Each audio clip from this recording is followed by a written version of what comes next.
Ashley. So I wanted to make you a video. This is about Gestalt's and Max's Social Studies and Science program. I'm going to use science as the example, and you don't really need to watch this video as much as you do listen. Just listen. This is just kind of up because it's really more for my benefit.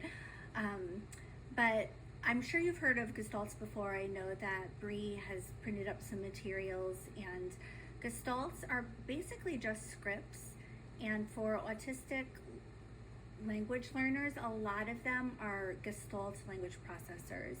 So as a speech therapist, I'm always trying, with my students at work, to both mitigate Gestalts. So I'm trying to listen for what they mean and help the students break them apart and attach new phrases and new words and new meaning to things. But also, if we create our own Gestalts that we use with students, those scripts can be used to teach them a variety of things, whether it's social language that we want them to use, or in Max's case, general knowledge and social studies and science. It's funny because even before Gestalt language was really talked about a lot, I always, when Max was little, called him my mantra kid. And what I meant by that is we would have certain sayings that we said over and over and over, and they did eventually seem to resonate with him. And then he would use those sayings to self-talk himself through certain scenarios. They helped him regulate his emotions. They helped him understand certain things.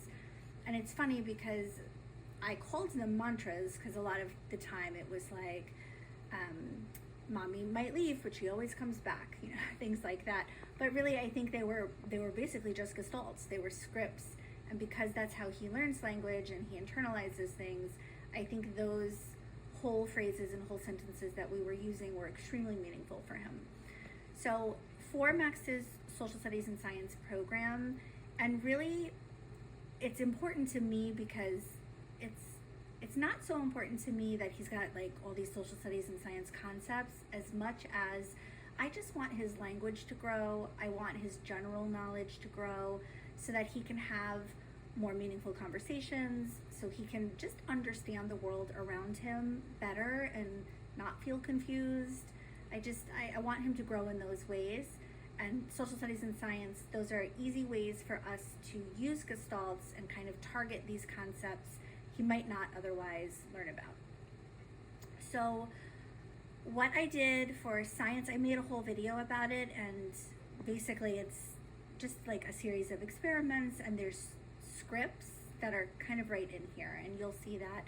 And then for social studies, you'll use the Little Thinkers Social Studies curriculum, which is in my Teacher Pay Teacher. I'm sure Bree will show you. And you'll pull Gestalts from there. But I did just kind of want to put it in a video why it's so important. And also, if you don't mind, just whatever Gestalt you choose, whatever script you use, if you can just record it in his data sheets.